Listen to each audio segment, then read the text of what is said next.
Bienvenidos, queridos oyentes, a este episodio de Equalizer. Hoy tenemos el honor de contar con la presencia del profesor José Jesús San Martín, una de las voces más sólidas en el análisis de sistemas políticos, geopolítica, teoría política e inteligencia. Profesor titular en el área de Ciencias Políticas y de la Administración en la Universidad de Alicante y miembro del Consejo Asesor de Harvard Business Review en Estados Unidos y presidente de Radix Intelligentsia, una trayectoria académica de primer nivel con experiencia en asesoría estrategia internacional.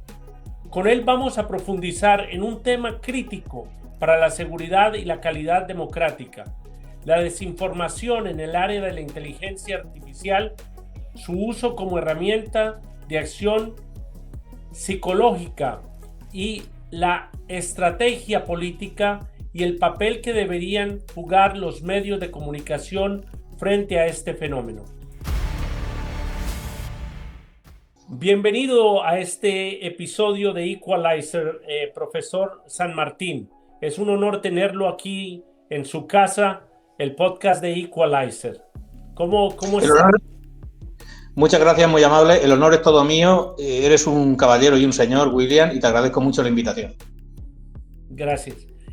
Hoy vamos a hablar de una problemática que ha crecido y voy a leer algunos de los casos más importantes por país. En Venezuela, de Chávez, se construyó un ecosistema de propaganda estatal, uso extensivo de cadenas de medios públicos alineados y cierre de asfixia de medios críticos. También bajo Maduro se consolidaron laboratorios de tropas cibernéticas dedicadas a producir y amplificar fake news o mala información, hashtags y campañas coordinadas para atacar a la oposición y desviar la atención y polarizar la opinión pública. Se combinan sobreinformación, censura, saturación de redes con tendencias oficiales mientras se bloquean portales y plataformas. En Cuba, el Estado mantiene un monopolio casi absoluto de los medios de prensa, radio y televisión, y la misinformación es el pan de día a día. En Colombia, el plebiscito por la paz en el 2016 era un ejemplo de los más citados, que circulan en mensajes engañosos sobre supuestas expropiaciones, privilegios excesivos para las FARC, imposiciones ideológicas y cambios radicales de la vida cotidiana. Actores externos y regionales han impulsado narrativas que presentan a Colombia como una plataforma de agresión contra Venezuela o como un campeón de Estados Unidos. En España, en el contexto del proceso catalán, se desplegaron campañas de exageraban o distorsionaban episodios de violencia policial y represión, presentando a España como un estado autoritario por parte de contenidos que fueron amplificados por redes internacionales y actores externos. Durante la pandemia del COVID-19 proliferaron bulos sobre origen del virus, vacunas, cifras de muertos y medidas sanitarias, instrumentalizándose por distintos actores políticos para atacar al gobierno central y la administración.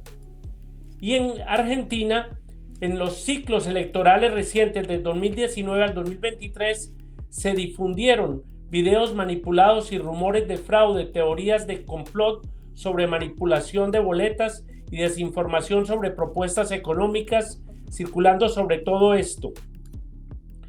La campaña de Javier Milei evidenció la potencia de las redes simpatizantes muy activas que generaron contenidos virales, memes, clips, recortados y hilos, donde a menudo se mezclaban datos ciertos con informaciones falsas. Este es algunos de los países y algunas de las cosas que es el pan de día a día por actores no tanto gubernamentales, sino actores externos. ¿Cómo definiría operativamente el concepto de la desinformación en el contexto actual de los ecosistemas digitales? Por mi parte, la desinformación es una parte de un todo, y ese todo, en el fondo, subyace a lo que siempre se denominó guerra psicológica.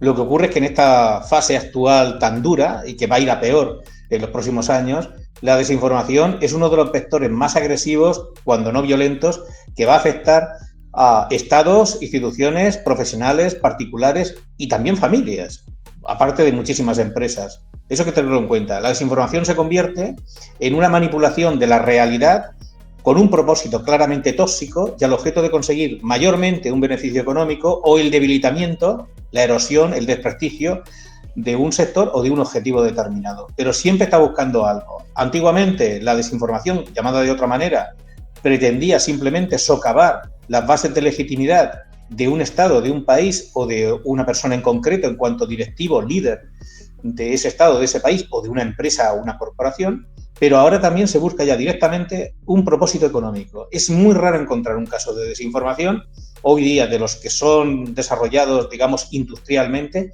que no tenga algún tipo de finalidad financiera. ¿Qué elementos diferencian la desinformación de la información simplemente errónea o inexacta? La desinformación es un producto claramente elaborado de manera manipuladora que pretende intoxicar y, por supuesto, envenenar, generando en un mayor o menor grado pánico social. La información errónea puede ser atribuible a la mala o la buena fe, pero no pasa de ahí. Esto hay que tenerlo muy en cuenta. La información errónea suele ser desmentida, corregida, subsanada de manera inmediata, sea por quien la ha propalado de manera involuntaria o sea por aquellos que la han recibido, y es perfectamente distinguible de la información correcta. Esto no ocurre con la desinformación, porque la primera víctima de la desinformación en este protocolo de guerra psicológica brutal es la verdad, en el sentido goebbelsiano del término. ¿Cuáles son hoy los formatos de desinformación más frecuentes? ¿Texto, imagen, video, audio, memes, hilos, coordinados? Todo y todo en su conjunto, todo combinado de manera variable con unos más, unos menos de los elementos indicados o de forma individual. El problema de la desinformación es que estamos ante una división acorazada con un blindaje artillero total y completo que cualquiera que se atreva a desafiarlo será víctima de ellos. Hay que tener presente que ellos tienen una movilidad de recursos de la cual carecen los estados.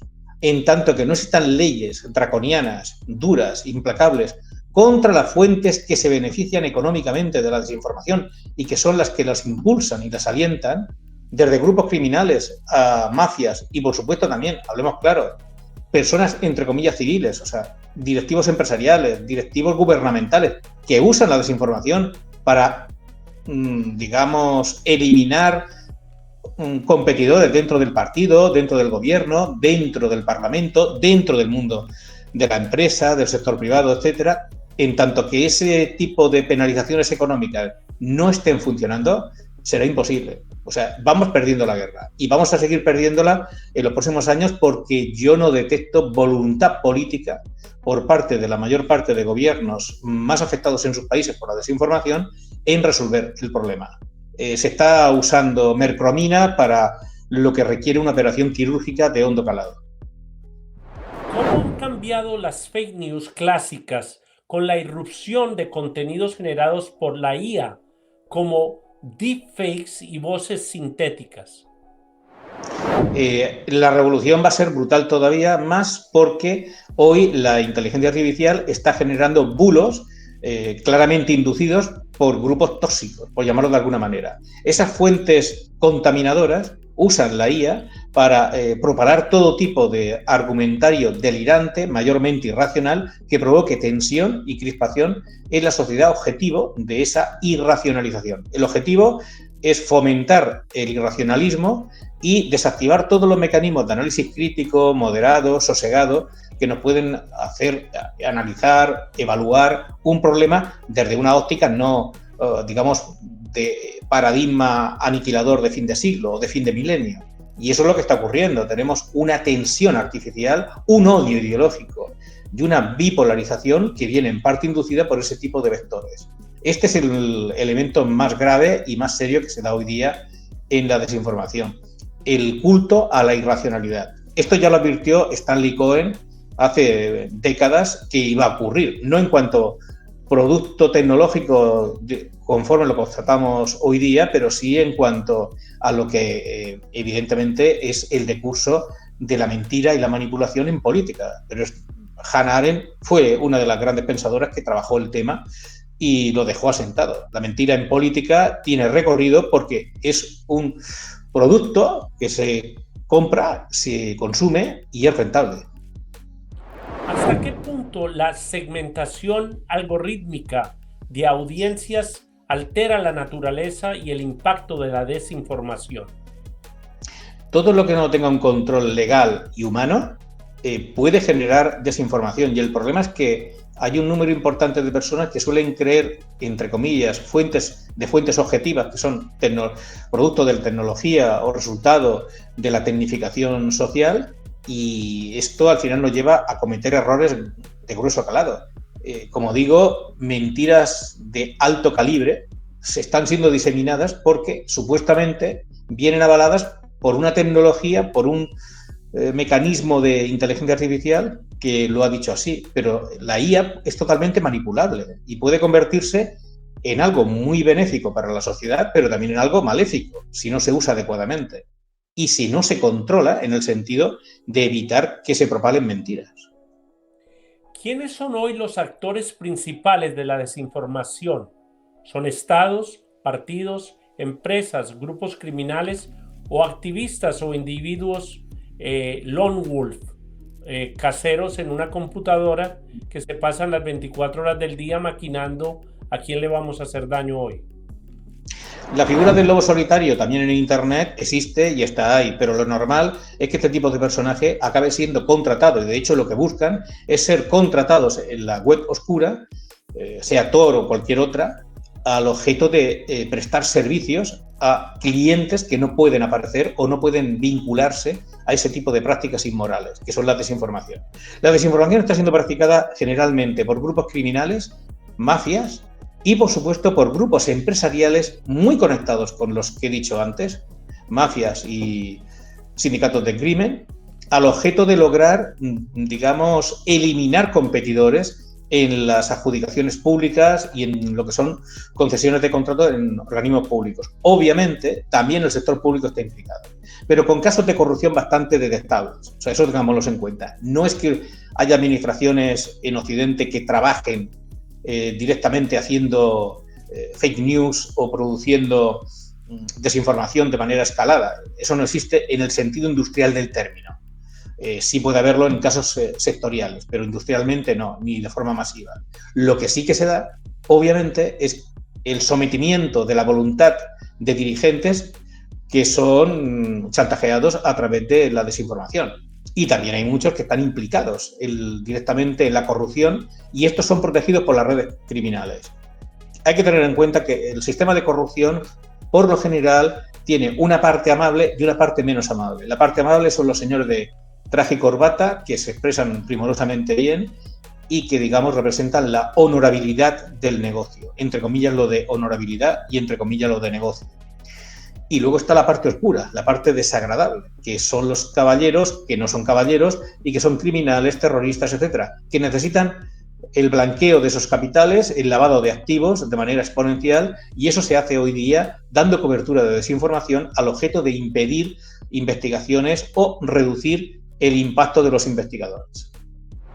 ¿Qué papel juegan actualmente los servicios de inteligencia estatales en operaciones de desinformación externa o internas? Depende del país. Hay países que los han desarrollado ampliamente. Israel lo ha hecho bien en la parte que le correspondía desde la óptica del Estado de Israel. Ellos han generado productos desinformativos para yugular la voluntad de dirigentes terroristas y sobre todo en el ámbito financiero, porque Israel eso lo ha trabajado mucho. Israel tiene claro desde su política antiterrorista que el dinero también es un arma terrorista, es decir, armar el terrorismo significa de alguna manera generar un dividendo a favor del crimen y por tanto hay que desactivar la posibilidad de que se pueda usar dinero a favor de los enemigos de la sociedad civil. O sea, no hay que permitir de ninguna manera que los terroristas puedan comprar armas. Esto Israel lo ha hecho mucho, digamos que con campañas civilinamente realizadas a través de plataformas interpuestas. Estoy usando eufemismos a lo mejor un poco peculiares y particularmente incomprensibles, pero bueno, no es directamente el servicio de inteligencia, pero sí empresas, corporaciones que tienen un nexo con ese servicio de inteligencia. Y se ha hecho en cualquier parte del mundo donde hubiese un interés prioritario de seguridad para el pueblo de Israel y de Israel. A partir de ahí, tenemos diferentes casos y diferentes gradaciones. Hay países que se han implicado más en la desinformación defensiva para proteger a sus instituciones, digámoslo así, la contrainformación, si lo queremos llamar de esa manera, usando un anacoluto casi. Y esos países son básicamente, obvio, Reino Unido, Estados Unidos, y no subestimen la capacidad que ha demostrado Canadá, que tiene un buen servicio de inteligencia, aunque menor en número y en presupuesto, pero de altísima calidad. Todos estos países, entre otros también importantes en Occidente, han trabajado mucho al respecto. El país productor de desinformación tóxica, famoso por ello, la siniestra división dedicada a la desinformación, es obvio el servicio de inteligencia ruso, uno de ellos en concreto. En fin, pero es que ese mérito, entre comillas, pues les ha perjudicado enormemente por diferentes motivos. Al final se pierde credibilidad en una negociación y eso es lo que está alargando situaciones en las cuales se podía haber llegado a una solución ya, pero no se va a llegar de manera inmediata porque hay una desconfianza patológica. Nunca se sabe si lo que se está diciendo es la última palabra, la penúltima o la antepenúltima, y se va a ver un cambio al día siguiente. ¿Y quién negocia con el lobo? Pues esa es la pregunta. Lo que digo es que la desinformación también tiene un recorrido negativo y afecta también al origen, a la fuente tóxica, que le perjudica porque le hace perder credibilidad en una posible negociación. ¿Cómo se insertan las campañas de desinformación dentro de la estrategia más amplia de la guerra híbrida? Por lo general se hace a través de vías colaterales, no se entra frontalmente. Se buscan puntos débiles en la cadena, esto es algo elemental en cualquier operación de inteligencia, y lo que tienes que detectar en primer lugar son vulnerabilidades. Esas vulnerabilidades a través de elementos, digamos, disolutos, encontrar una persona que tiene vicios que no son particularmente confesables, lo cual implica investigar vidas privadas, no de los que tú sospechas, sino de prácticamente todos los que estén en la cadena de mando en el proceso de toma de decisiones. Todos son investigados y a partir de ahí puedes evaluar cualquier tipo de resultado posible a favor de tu país y de tu política. ¿Hay límites morales? Sí. Un servicio atento a la legalidad lo que tendrá que hacer es, obvio, solamente centrarse en aquello que pueda ser delictivo, no en aquello que, no siendo delictivo, pueda parecerte mejor o peor. Me refiero a la vida privada. Pero lo que es delictivo, o sea, robo de dinero público, corrupción personal en diferentes ámbitos, etcétera, etcétera, eso por supuesto que sí. Y ahí es cuando se tiene que ejercer esa presión. En la parte, digamos, de servicios de inteligencia de países no particularmente amables con la democracia ni con la libertad personal, no hay límite. O sea, van a saco y buscan generalmente todo aquello que pueda someter de manera fulminante al objetivo. O sea, su vida personal, su vida sexual, todo lo que pueda someterse por vía de chantaje, ahí van. Y eso es lo que su prioridad es la contraria de un servicio de inteligencia occidental, dicho de manera amplia. ¿Qué rol desempeñan las granjas de trolls y los ejércitos de bots gestionados por actores estatales o privados? Generan una enorme confusión, eso es verdad, pero también es cierto que en los últimos años se han desarrollado, digamos que cortafuegos parcialmente efectivos, pero que han reducido mucho la profusión de ese tipo de, digamos, corrientes de opinión. ¿Por qué? Porque esas corrientes de opinión antes eran casi masivamente seguidas, hace unos años, pero hoy ya solo son seguidas por un sector de público poco informado y, hablemos claro, poco influyente. O sea, los mecanismos en ese ámbito ya no tienen el éxito de hace 8 años, por ejemplo, donde sí que podían llegar a ser mainstream en cualquier página de periódico importante digital, etcétera, etcétera. Y se colaron muchos. ¿Sigue habiendo casos de filtraciones? Sí, pero ya no es el poder omnímodo que tienen, lo cual indica que algo están preparando. Esto hay que tenerlo muy presente. El enemigo nunca descansa, nunca duerme. Nosotros sí, y esto nos coloca en una desventaja comparativamente. ¿Cómo ve la figura de los mercenarios digitales que venden campañas de desinformación como servicio y como sustento para sus familias?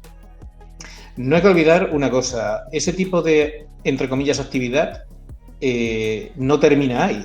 Luego empieza la etapa de chantajistas contra aquellos que les contrataron. Eso no hay que olvidarlo. Toda implicación con ese tipo de perfiles supone ser grabado en audio y en vídeo, siempre. Que salga o no salga, ese vídeo, ese audio, o esos vídeos y esos audios, puede depender de muchos factores. Posiblemente que tengan otras fuentes de financiación, que logren ingresos extras en otro lugar, etcétera, etcétera. Pero si no les va bien, alguien hará una segunda llamada, digámoslo así.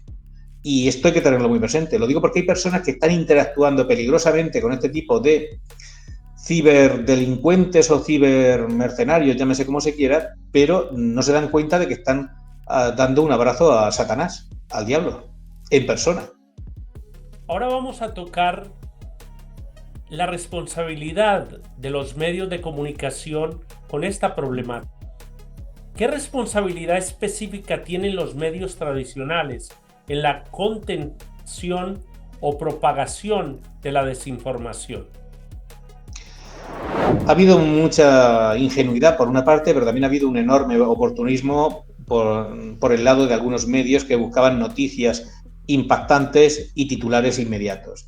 El error de un sector de la prensa, un error que en parte se puede comprender, es la búsqueda de ese tipo de efecto mediático fulminante y extraordinario, llamar la atención sea lo que sea. Estamos en una época de flashes inmediatos, donde las noticias se leen en torno a 2-4 minutos como mucho.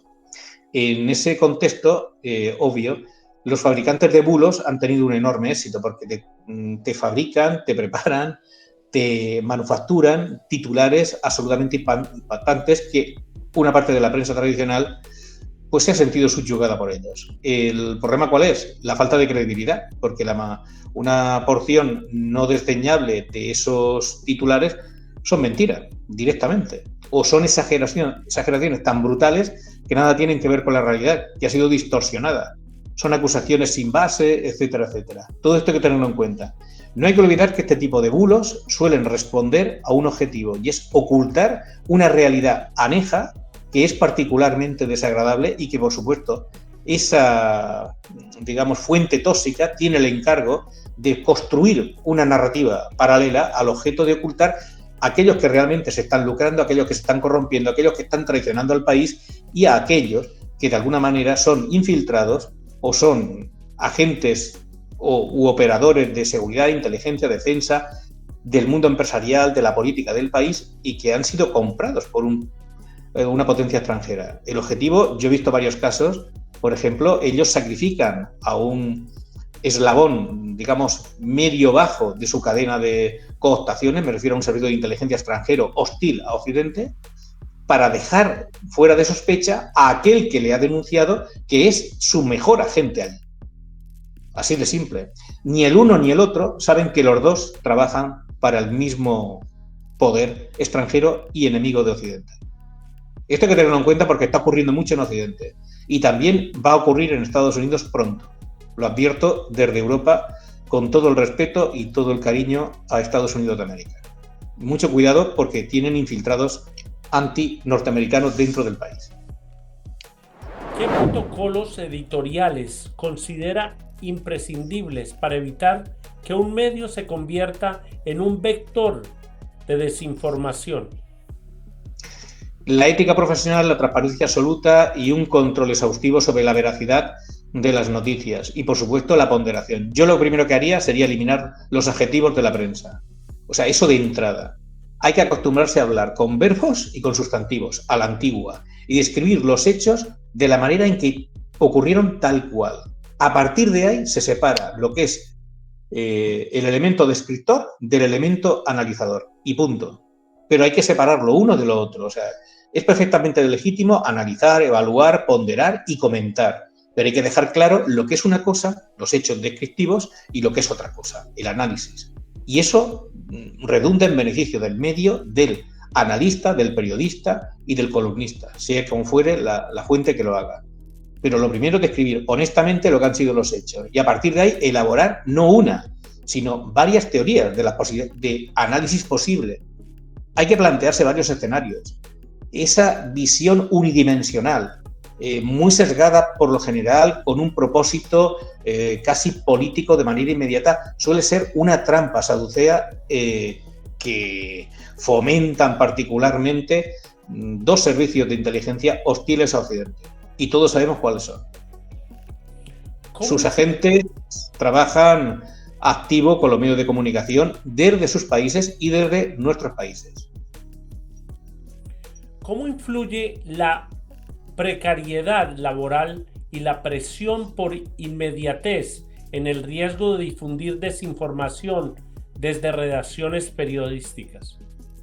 Vamos a ver, el momento que no hay un cuerpo doctrinal en un periódico, en una radio de noticias, en una televisión de noticias, es decir, no hay una unión casi moral entre los trabajadores, es decir, uno vive a 500 kilómetros del otro, escriben desde sus casas con ropa de chándal y no tienen ningún tipo de conexión profesional, ningún tipo de vínculo laboral, más allá de una conexión internet, que puede ser día sí, día no, y X número de minutos, ahí evidentemente se pierde mucho. Se diga lo que se diga, el periodismo clásico no cometía los errores que se están cometiendo ahora. Y esto nos genera una vulnerabilidad enorme. Habrá que buscar protocolos de, digamos, homogeneización profesional y de dignificación laboral para que estas personas, que son importantísimas en una democracia, puedan desempeñar su labor con calidad, con rigor y con la excelencia que ellos mismos quieren, pero que el sistema ya no lo permite. El ahorro no lo justifica todo y el periodismo pierde calidad. La prensa que no vende es porque es una prensa que ya en parte está amortizada.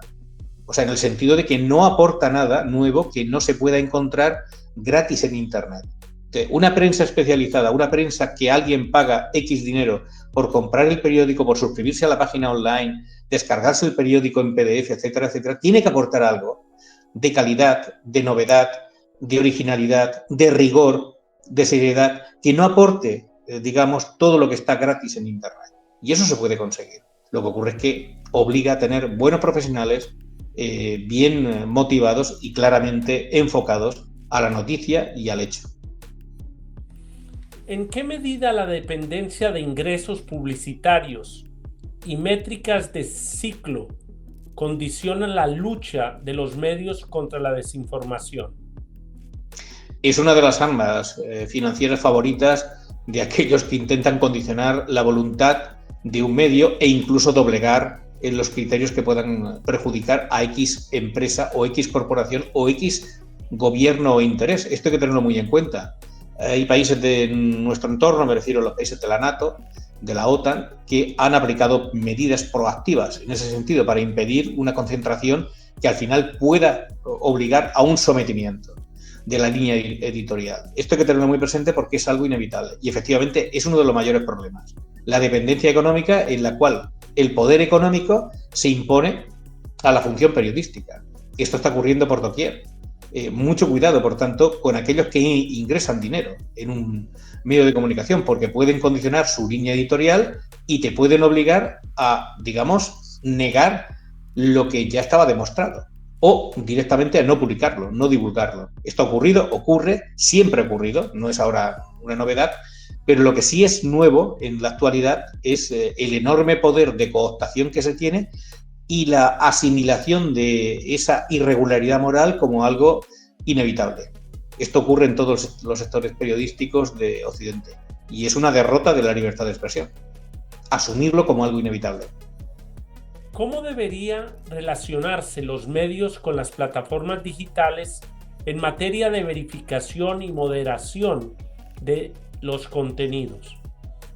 creando comisiones mixtas, pero con capacidad coactiva en el sentido de multar a aquellos que infrinjan la norma, expulsarles, por ejemplo, de las publicaciones, penalizaciones realmente draconianas si fuera menester, aquellos que mientan, que manipulen, etcétera. Han habido sentencias, pero es mejor que el propio sistema se autorregule y que impida que la mentira se convierta en un producto que al final acabe derivando de una noticia falsa en una serie de televisión o de plataforma falsa, o en una película de televisión o de plataforma igualmente falsa. Esto hay que tenerlo muy en cuenta porque al final son vasos comunicantes, y esos vasos comunicantes tienen que tener medidas comunicantes para el control de la calidad y del rigor. Esto yo lo he analizado sobre todo con relación a personas que dan consejos sobre medicina y le dicen a las personas que no tomen sus pastillas, que los médicos están mal, pero esas personas no tienen ni el entrenamiento médico ni los conocimientos científicos para llegar a esas determinaciones con pacientes que tienen enfermedades crónicas como la diabética, la presión alta, el cáncer y otras enfermedades. ¿Qué sugerencia tiene usted, profesor, para que estos lugares sean sellados o cancelados? O sea, hay un respeto por el derecho a la libertad de expresión, pero ¿hasta dónde llega la libertad cuando la libertad se puede convertir en un crimen por darle consejos médicos? Claro, en una calumnia. Una calumnia. Bien, vamos a ver. Hay que dejar claro en la normativa legal de cada país lo que es el derecho a la información, que es sagrado, por supuesto, pero no se puede extralimitar hasta llegar al punto de la calumnia personal, de la ofensa a instituciones del Estado, en el sentido de mentir sobre emolumentos, dineros, inventar noticias falsas y fabricarlas para un propósito claramente sedicioso, usando la terminología de Aristóteles. Todo esto tiene que estar perfectamente delimitado. No tiene que haber ninguna merma en la libertad de expresión. La libertad de expresión, en un debate, se puede plantear todo. Ahora bien, lo que son hechos, esos descriptores de los que yo hablaba antes, eso tiene que estar perfectamente claro, sí o no. O sea, yo no puedo decir que usted ha cometido un delito si manifiestamente no lo ha cometido. Eso no puede quedar impune de ninguna manera. Yo no puedo ofender su buen nombre y su prestigio, porque de lo contrario estaría incurriendo en una grave falta que usted con todo derecho puede exigir en los tribunales que le sea reparado su honor, como debe ser. El derecho al honor es sagrado también, y esto hay que dejarlo perfectamente delimitado. La libertad de expresión no es la libertad de calumniar, de ofender y de insultar.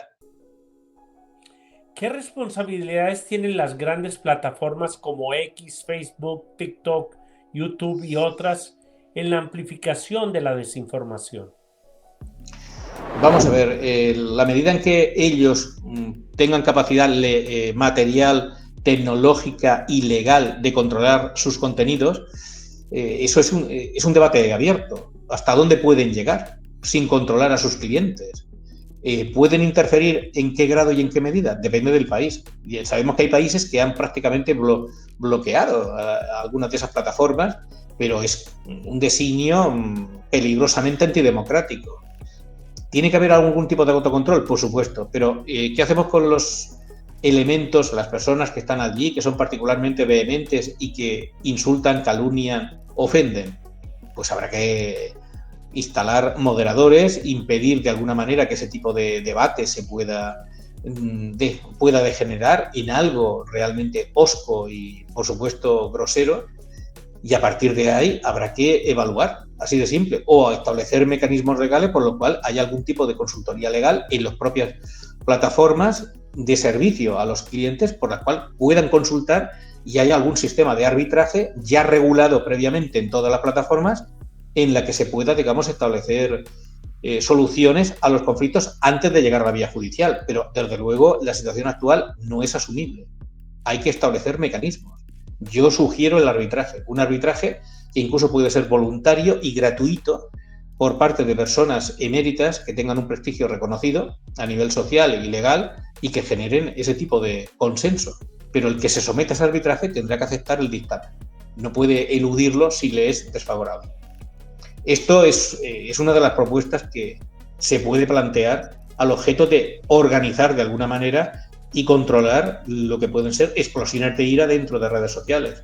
El problema de muchas personas es que ponen algo en un momento de furia iracunda y cuando pasa el tiempo se arrepienten de ello. Pero claro, lo escrito queda, así queda. Y esto hay que, digamos, moderarlo y de alguna manera subsanarlo. ¿En qué medida los algoritmos de recomendación priorizan contenidos polarizantes que suelen estar asociados con la desinformación?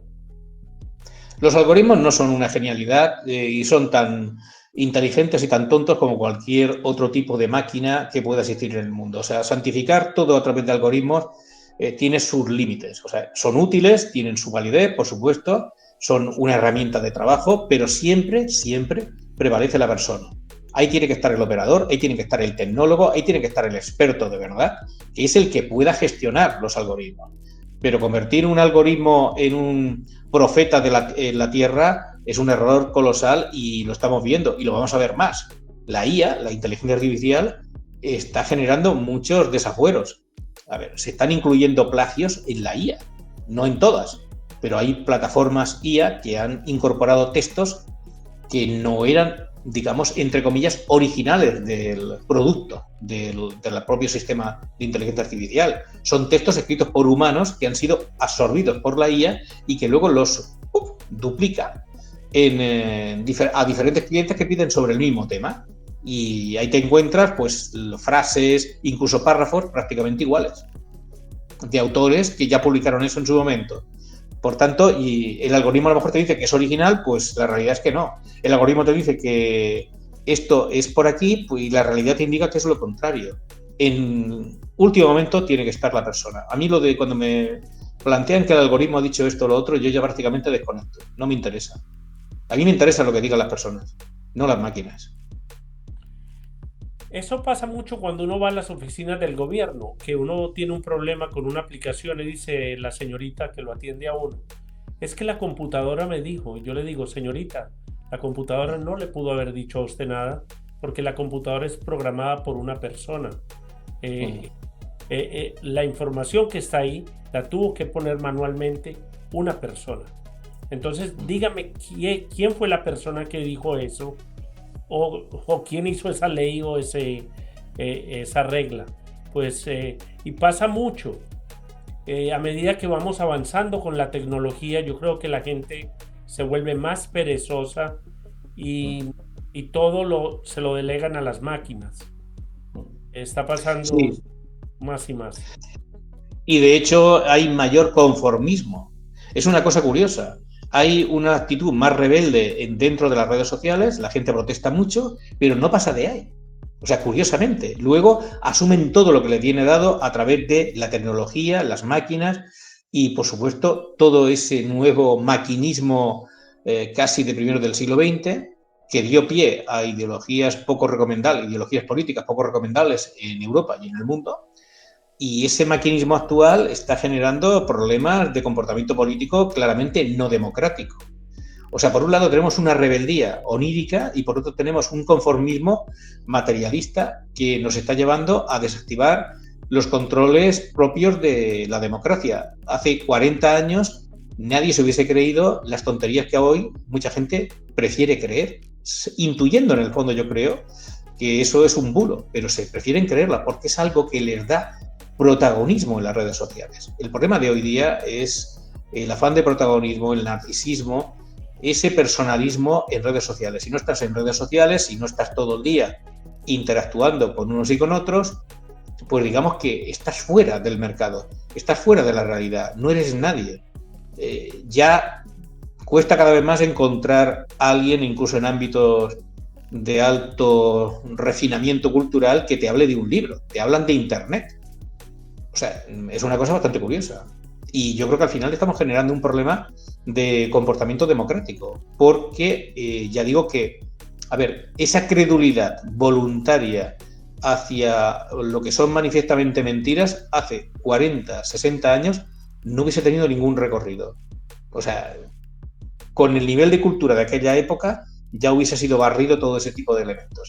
Pero hoy, lamentablemente, tenemos a personas que necesitan creer eso porque es lo que les da visibilidad en Internet. ¿Qué impacto han tenido las políticas de verificación de cuentas, cheque azul, pago, etcétera, en la credibilidad y la desinformación?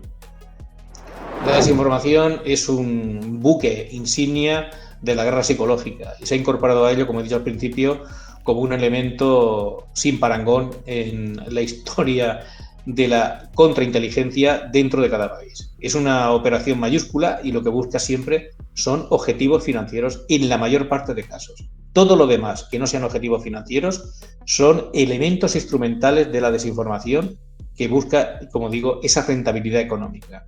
Por tanto, todo lo que sea control de carácter económico va a tener en contra al sistema desinformativo, si lo queremos llamar de esa manera. Todos aquellos que trabajen en la lucha contra el blanqueo de capitales, todos aquellos que estén en unidades gubernamentales en cualquier país, OTAN o país aliado occidental, como los hay muchos, etcétera, etcétera, todos van a tener problemas, en el sentido de que van a aparecer cosas extrañas en sus vidas, entre comillas, virtuales, etcétera, etcétera. ¿Cómo se combate eso? Saliendo del mundo virtual, volviendo al mundo real y trabajando en el mundo real, omitiendo todo tipo de información, de datos que no sean estrictamente procesados por ti y totalmente controlados por ti en ese mundo virtual. O sea, todo lo que sea información que se aporte en el mundo virtual, alguien acabará usándolo contra ti. Así que, por tanto, la cautela y, por supuesto, el secreto en parte se impone. Y siempre lo que nos recomendaban las personas mayores de las familias: ser discreto, ser prudente, ser eficiente. ¿Cómo se articulan los grupos cerrados como WhatsApp, Telegram, la plataforma de Signal en el ecosistema de desinformación, siendo más opacas para los investigadores por el tema de que encriptan la información? Sí, vamos a ver, se han aplicado medidas protectoras, pero no son eficientes en un 100%, es prácticamente imposible. Seguramente Threema tenga una mensajería más protectora en ese sentido y más blindada por la normativa, las peculiaridades de la normativa suiza a la que se acoge, al igual que Proton como correo electrónico, también de patente suiza.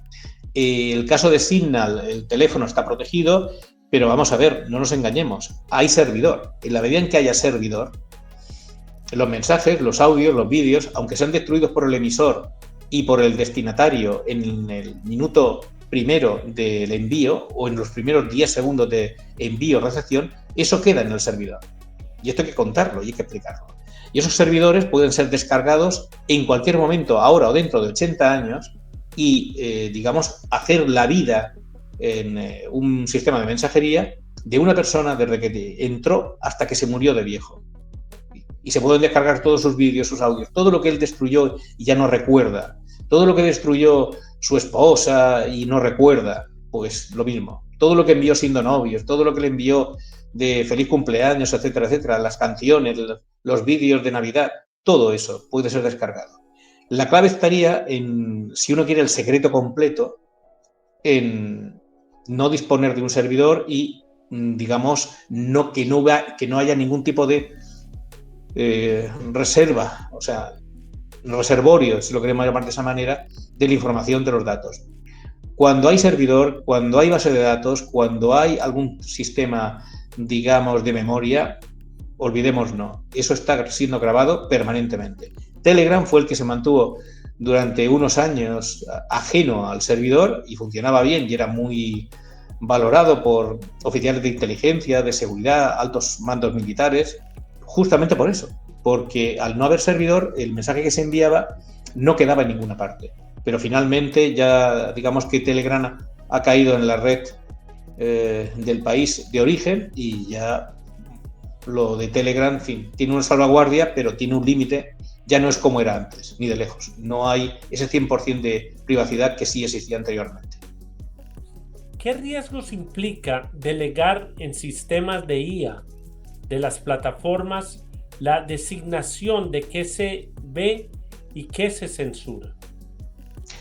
A ver, es lo que he dicho antes, es que tienen que ser las personas, y tienen que ser personas de una moral edificante y, por supuesto, cumplidores estrictamente de la ley. La IA no va a cumplir la ley. La IA es una herramienta que puede ser positiva o negativa según el uso que se le quiera dar. De hecho, se está usando la IA, se están usando otras herramientas tecnológicas para eludir responsabilidades legales y, dicho claramente, derivar hacia lo que son productos, lo que pueden ser, pues bueno, extralimitaciones informativas, captación de información que no corresponde, porque en ocasiones lo que se está recopilando no son datos de delincuentes que van a cometer un delito, que están cometiendo delitos o que han cometido delitos y están preparando otros, o de terroristas. No. Son datos de personas normales, civiles. Esto nos genera un problema de inseguridad jurídica. ¿Por qué? ¿Quién es el que está detrás de la IA? ¿O quién es el que está detrás de ese producto tecnológico que genera esa creación, esa recopilación de información particular, privada, bancaria, usos, hábitos, etcétera, etcétera, teléfonos, llamadas? Pues este es el problema. Si delegamos en la IA, en el fondo no estamos delegando en un producto inocuo, sino en unas personas que no conocemos ni conoceremos nunca a nivel popular, a nivel público, pero que son los que están dirigiendo nuestras vidas, de una forma u otra. Porque son los que saben a quién hemos llamado a cualquier día del día o de la noche, y son personas que pueden vender esa información, lo cual ya ha ocurrido, y esa información puede valer millones al objeto de X propósito, no siempre positivo. ¿Cómo se conceptualiza la desinformación como herramienta de operaciones psicológicas SIOPS en doctrina militar contemporánea?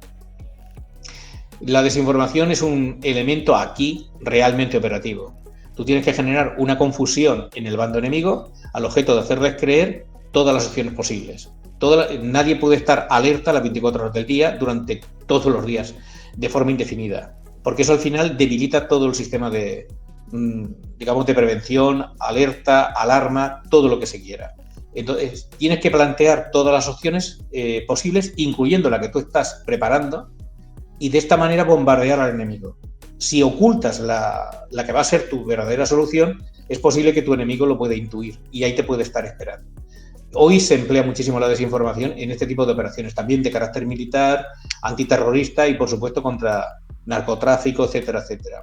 La desinformación es hoy, ahí sí, una herramienta indispensable y realmente necesaria, pero está acotada a unos fines estrictamente policiales, por un lado, o militares, por otro. No pasa de ahí. También lo usan de manera profusa, cada vez más, los servicios de inteligencia, en el sentido dicho anteriormente, de lograr debilitar la posición del enemigo y, sobre todo, romper la cadena de legitimidad de los creyentes hacia los mandos que están en la parte superior. Es decir, si se generan dudas de legitimidad, al final esa cadena de mando se resentirá, lo cual significa que habrá un deterrence, ¿no? Habrá una detención, habrá una parálisis incluso en el flujo de información desde abajo hacia arriba y en ocasiones desde arriba hacia abajo. Ese momento es clave para que puedan operar los defensores del Estado de Derecho y de las democracias occidentales, servicios de inteligencia, militares, policías, por ejemplo. Eso es muy importante. Si no rompen la cadena de mando a nivel de confianza mutua, no tiene ningún sentido actuar. Hay que primero romper esa cadena de confianza que se da en la organización criminal, terrorista, etcétera, la que fuere. Y a partir de ahí ya puedes interferir, digámoslo así. ¿Qué rasgos cognitivos y emocionales aprovechan estas campañas para maximizar su eficiencia? Prácticamente todo lo que pueda perjudicar a una persona, a una empresa, a una institución, a un Estado y a un gobierno. No se restringe en nada. Lo primero, ya lo he dicho antes, es generar confusión. Por supuesto, lo siguiente es generar irracionalidad.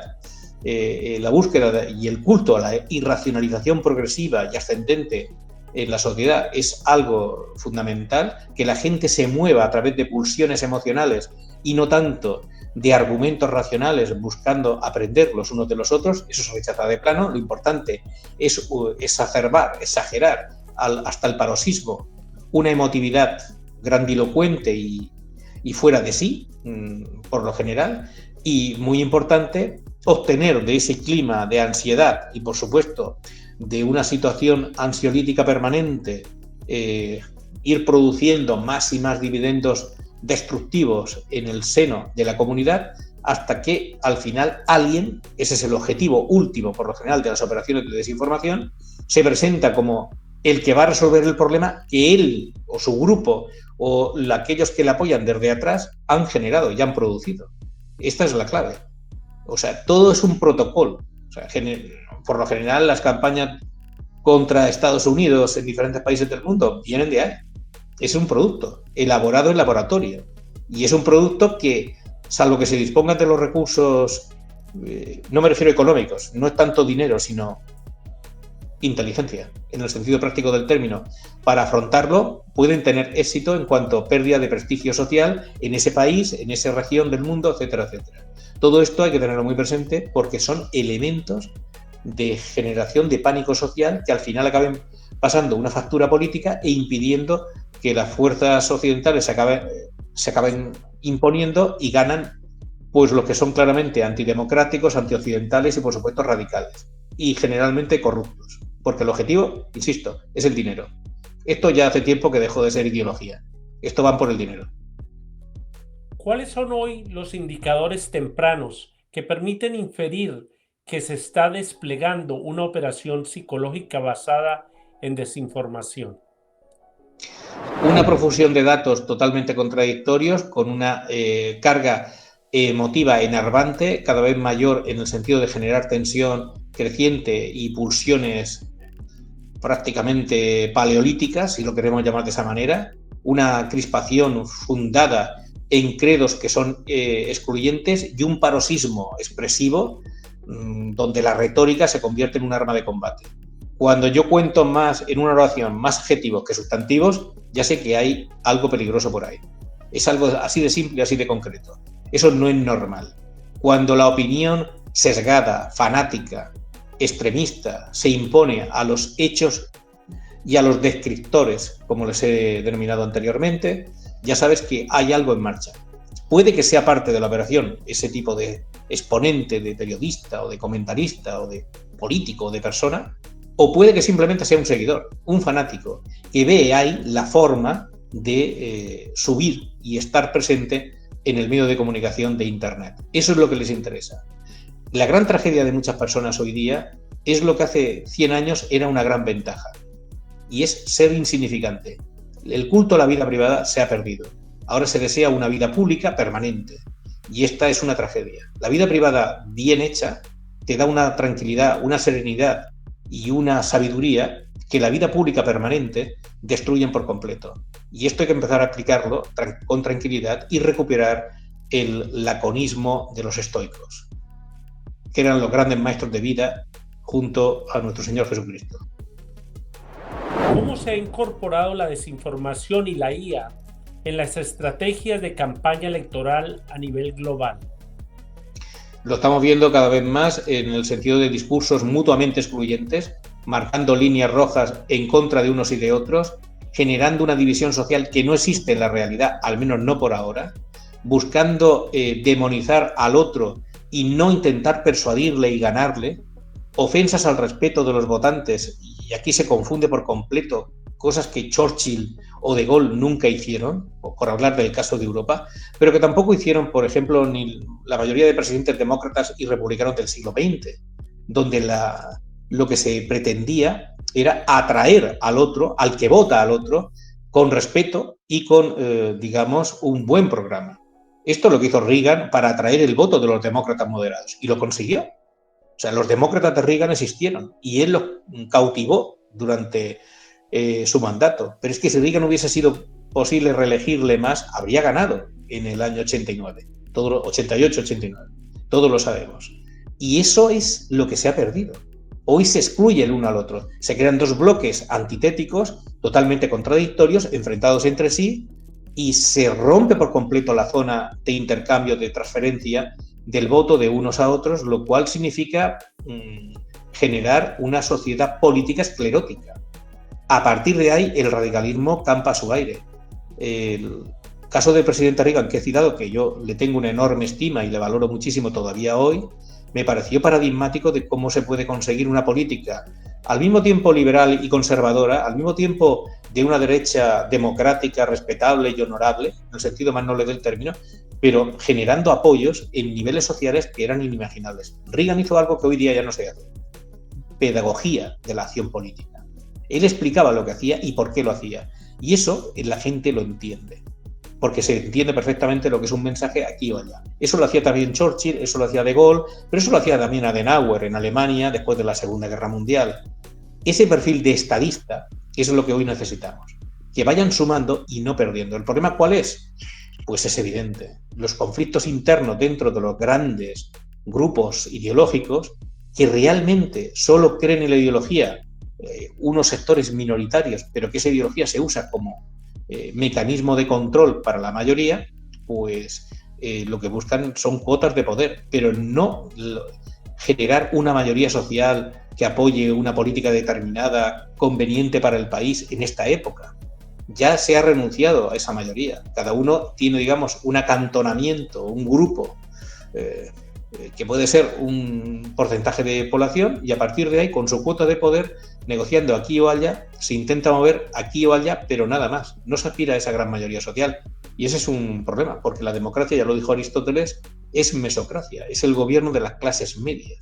Si se pierden las clases medias, perdemos la libertad individual. ¿Cómo influye la desinformación en la percepción de legitimidad de los resultados electorales y de las instituciones? Lo hemos visto en elecciones diferentes donde el perdedor ya no se considera perdedor, sino traicionado y absolutamente, digamos, desocupado del poder de manera ilegítima. Ha ocurrido en numerosos países, tanto en el lado de la derecha como de la izquierda. Bien, yo no discuto que hayan casos que estén justificados. Yo ni entro ni salgo en eso. Pero digamos que hay que tener sentido institucional y hay que tener sentido de lo que son el respeto, lo que es el respeto no ya solo a las instituciones, como he dicho, sino también a lo que son las tradiciones y las convenciones democráticas y a la cultura del país. Todos sabemos que han habido casos conflictivos en Estados Unidos, en Europa, en Canadá, donde han ganado candidatos en una línea muy débil, digámoslo así, pero inmediatamente se comprendió que el otro candidato había quedado un poco más abajo. Y aunque fuese discutible, el deber cívico obligaba a resolver la ecuación electoral. Y el candidato mínimamente perdedor era el primero en salir caballerosamente para reconocer lo uno y lo otro. Vamos a ver, es una cuestión no solo de partido, no solo de orientación política, es una cuestión de Estado. Si no se vuelve a recuperar el sentido de Estado en todos nuestros países, al final lo que tendremos serán banderías políticas de unos y de otros golpeándose contra sí para regocijo, alegría indescriptible y entusiasmo fanático de nuestros enemigos antioccidentales que están fomentando la antidemocracia en todas partes del mundo donde Occidente no interviene. ¿Qué desafíos plantean las campañas cruzadas de actores extranjeros que intervienen en procesos electorales mediante la desinformación? La infiltración, por un lado, y la, digamos, participación, entre comillas, las dos palabras, los dos términos, por parte de agentes extranjeros, hablemos claro, en campañas electorales, tanto en Estados Unidos como en otros países, ha sido alta. ¿Hasta qué punto eso ha sido decisivo? Yo tengo dudas de que haya sido concluyente o haya sido decisivo a la hora de mover el voto en un sentido u otro. Pero por supuesto ha tenido impacto, eso está claro. Pero también ha tenido un impacto o elementos para mí incluso más graves, y es el seguidismo de numerosos ciudadanos nacionales de cada uno de nuestros países a favor de las tesis de ese autoritarismo light, ese autoritarismo blando que se está defendiendo en diferentes lugares del mundo.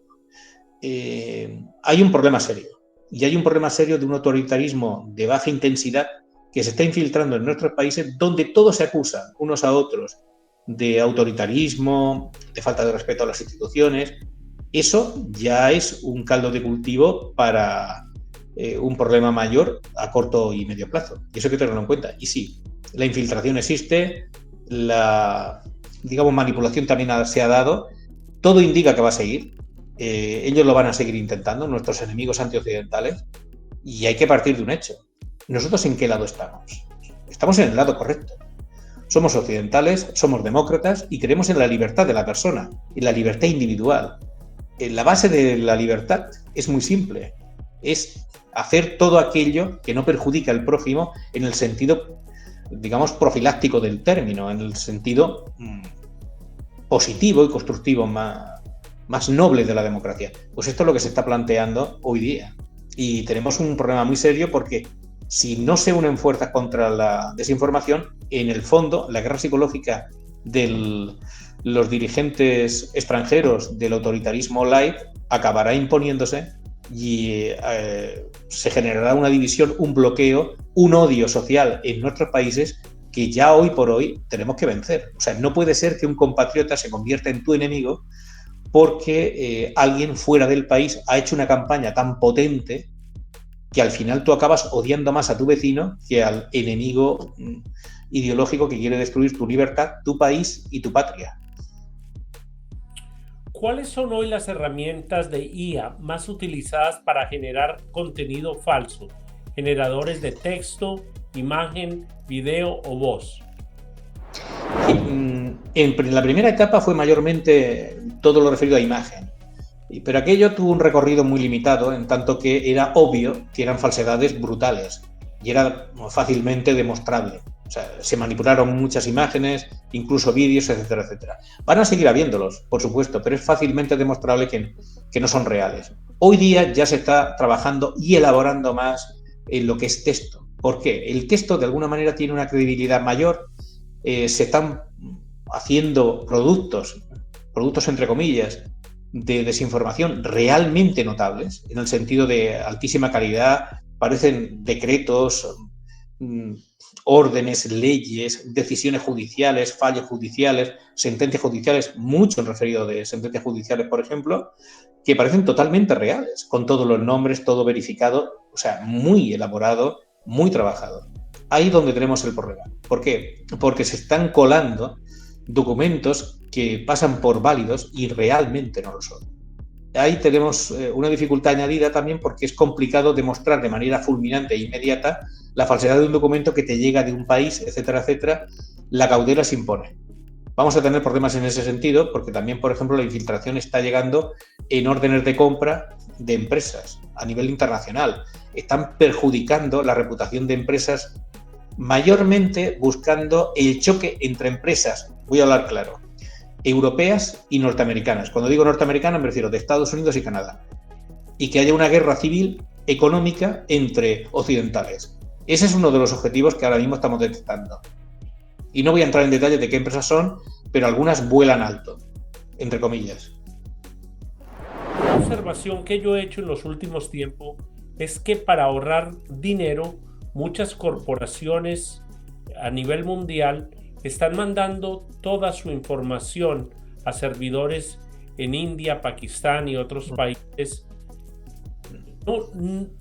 no midiendo el peligro que hay de tener datos de ciudadanos de otras naciones a manos de gobiernos que no son ni tan estables y donde hay un alto índice de terrorismo y de actividades ilegales en contra de nuestros países.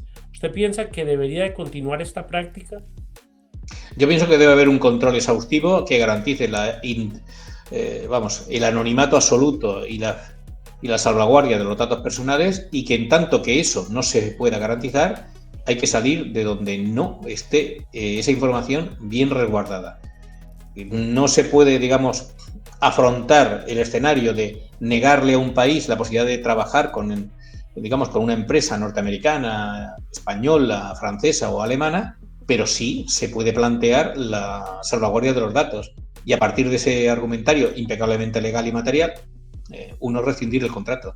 ¿Tenemos la seguridad de que todos esos datos están a buen resguardo en esas fuentes? Ese es el problema que yo tengo, porque cuando tú llamas a una tarjeta de crédito, la persona no habla bien el inglés, se ve que es una persona de un país extranjero, en mi caso, que no es Estados Unidos, y yo digo, me están pidiendo la información de mi número de seguro social, el número de mi cuenta, una cosa y otra. ¿Dónde está yendo toda esta información que está fuera del control del mismo gobierno norteamericano? Y yo tengo un problema dando mi información en el teléfono. Vamos a ver, hablemos claro. ¿Hay agentes de inteligencia, lo sé por ellos? Oficiales de inteligencia, oficiales del ejército, oficiales de policía, de Estados Unidos, de Canadá, de toda Europa, pero también de Argentina, de Brasil, de numerosos países que cuando llaman se sienten extremadamente inquietos respecto de toda mi vida he estado protegiendo mi identidad, toda mi vida he estado protegiendo a mi familia a través de un anonimato, de una vida discreta o aplicando medidas, digamos, de carácter preventivo, y ahora de pronto me encuentro completamente vendido, me encuentro absolutamente expuesto con una cantidad de datos que yo no he autorizado en modo alguno que sean transferidos y que de pronto me di cuenta de que mi banco lo ha hecho sin mi consentimiento. O mi entidad o la empresa X con la cual yo interactúo, compro en internet, lo que fuere. Este es un dato y hay que tener en cuenta que yo lo que sugiero es que los servicios de inteligencia intervengan también ahí. Yo prefiero que la información yo creo que tiene que estar en el país. O sea, la información de Estados Unidos, de los ciudadanos de Estados Unidos, tiene que estar en Estados Unidos y no salir de Estados Unidos. La información de Canadá tiene que estar en Canadá. Y así cada cual. Y con la normativa legal y con el Estado de Derecho de cada uno de esos países es donde se tiene que gestionar. Si hay una filtración de datos en la otra parte del planeta, ¿dónde vas a reclamar tú legalmente? A la empresa sí, ya. Pero todos sabemos el recorrido legal que va a tener eso. Y el daño ya estaría hecho. Yo también tengo un problema, profesor, con los pasaportes digitales que están tratando de sacar, licencias de manejar digitales, ya las tarjetas, uno no tiene que cargar su tarjeta de crédito porque están en su dispositivo. Y pienso que yo creo que la gente no está pensando en la seguridad de su información, porque si está en un aparato electrónico que transmite por aire, pues también puede ser intervenida la información.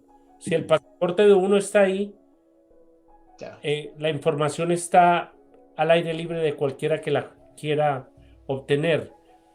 Totalmente. Yo siempre recomiendo que los sistemas de inteligencia de cada país, el servicio de inteligencia de los países de la OTAN, en cada uno de sus territorios nacionales, tengan también esa capacidad de poder intervenir y proteger así a sus ciudadanos en ese caudal de información. Es que no hay otra forma. Son las únicas agencias gubernamentales de cada gobierno que disponen de la capacidad y de la voluntad de proteger a los ciudadanos en su información básica.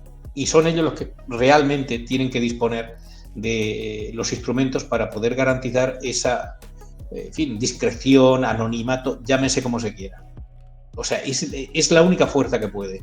Todo lo que sean empresas privadas, bueno, yo no dudo de la buena voluntad de las empresas privadas, pero sí dudo de que dispongan de todos los recursos para luchar contra auténticos ejércitos de hackers que están perfectamente organizados y que disponen de los recursos más avanzados del mundo al objeto de extraer información de, por ejemplo, 1 millón de ciudadanos norteamericanos, españoles, franceses, italianos o chinos. O sea, es que no importa realmente. Y ya, de acuerdo, se detectará, se podrá denunciar si ocurre, pero es que una vez haya ocurrido, el daño ya está hecho y es irreparable. ¿Qué responsabilidad tienen los desarrolladores cuando sus modelos difunden información falsa sobre temas sensibles como salud, elecciones o seguridad nacional? Su responsabilidad es altísima, en el sentido de que ellos están duplicando, replicando, triplicando, cuatriplicando en ocasiones lo que son informaciones falsas, pero lo que buscan es el impacto. Ese culto al impacto inmediato al final causa estragos.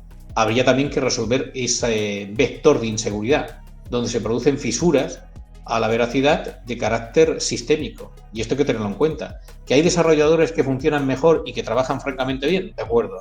Pero todos sabemos cuál es la deriva que en algunos casos se adopta.